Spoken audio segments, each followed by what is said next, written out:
कि लोग उनको बोल देते हैं पीएम।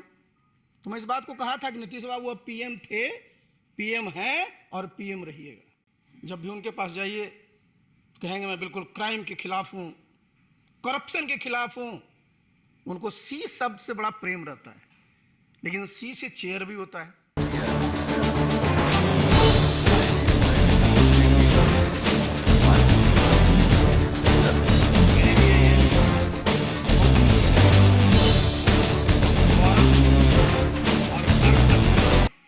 मेरे लिए ये बहुत ही गौरव और गर्व का क्षण है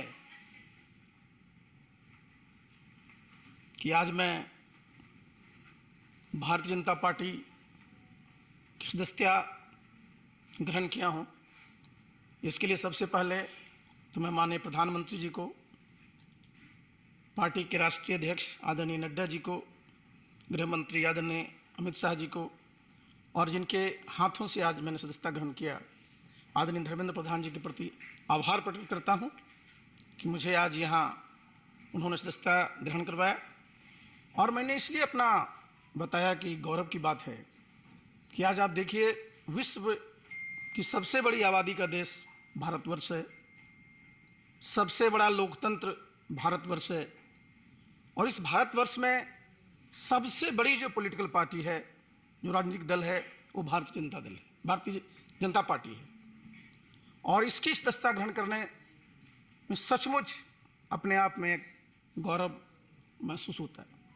और जितनी बात कह रहे थे अभी धर्मेंद्र जी, अभी मैं सुन रहा था, रोज मैं सुनता रहता हूं, आज भी आप सुनते रहते हैं, जो हमारे पहले नेता थे वो क्या बोलते हैं कि देश में कोई काम नहीं हो रहा है।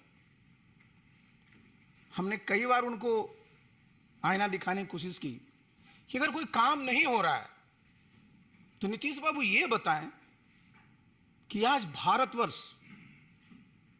दुनिया में 5वीं सबसे बड़ी अर्थव्यवस्था है। ये कैसे हुआ? ऐसे तो नहीं हुआ। आज अभी मैं आया यहां, उसके पहले मैं देखा मुंबई में उनका प्रेस कॉन्फ्रेंस चल रहा है, बड़ी बड़ी बातें कर रहे हैं। गए किस काम के लिए?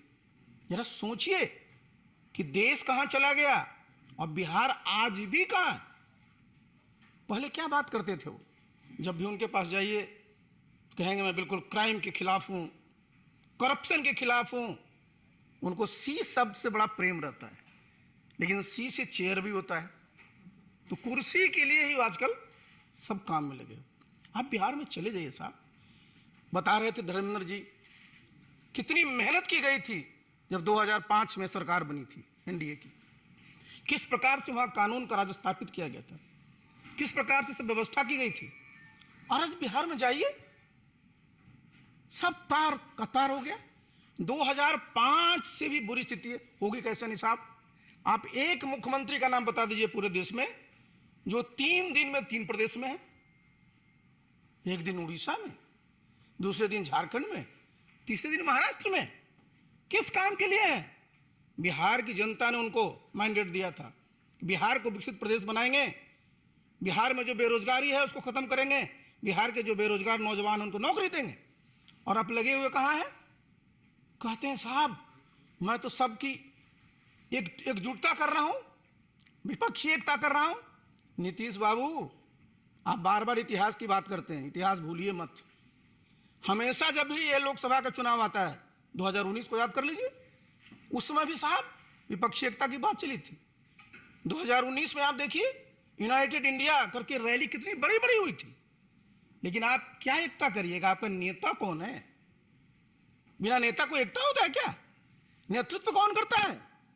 और इस देश का जरा दुर्भाग्य देखिए साहब, जब 1989 के बाद से देखिए 2004 तक कितने प्रधानमंत्री हुए, कितने वर्षों में देश की स्थिति क्या हो गई? देश का सोना भी बाहर गिरवी रखना पड़ा था। और आज भारत G20 का प्रेसिडेंट है।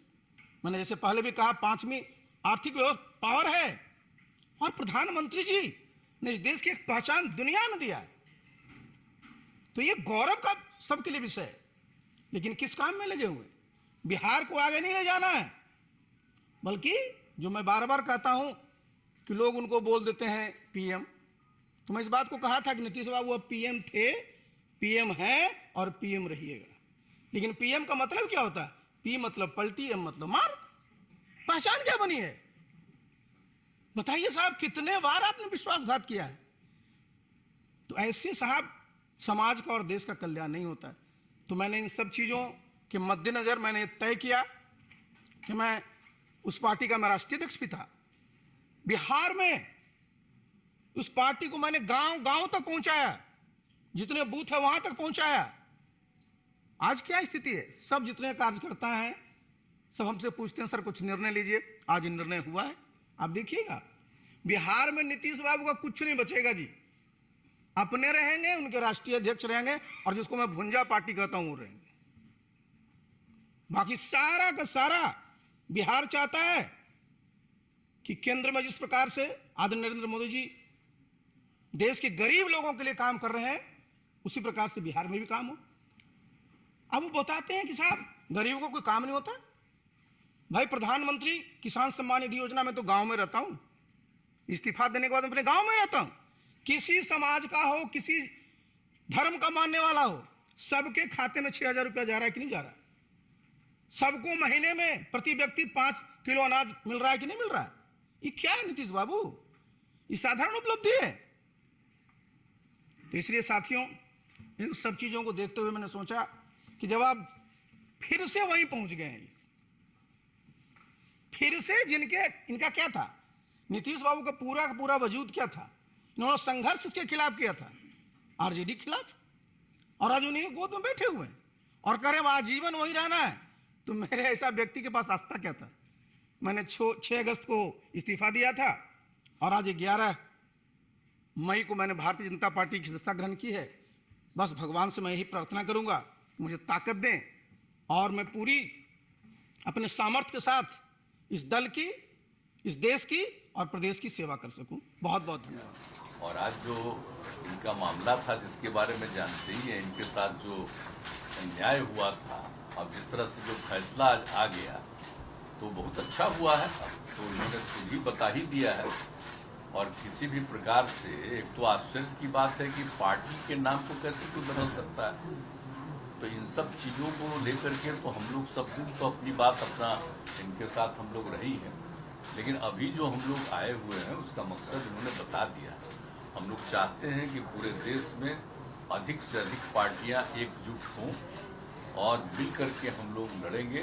तो आज जो केंद्र में हैं वो पूरे देश के लिए कोई काम नहीं कर रहे हैं और समझ लीजिए इतिहास बदल रहा है। इसलिए इन सब चीजों को देखते हुए अपने देश के हित में, और आज़ादी की लड़ाई हुई और किस तरह से देश आज़ाद हुआ है और कितना ज़्यादा काम होता रहा है पहले से, काम तो करते नहीं।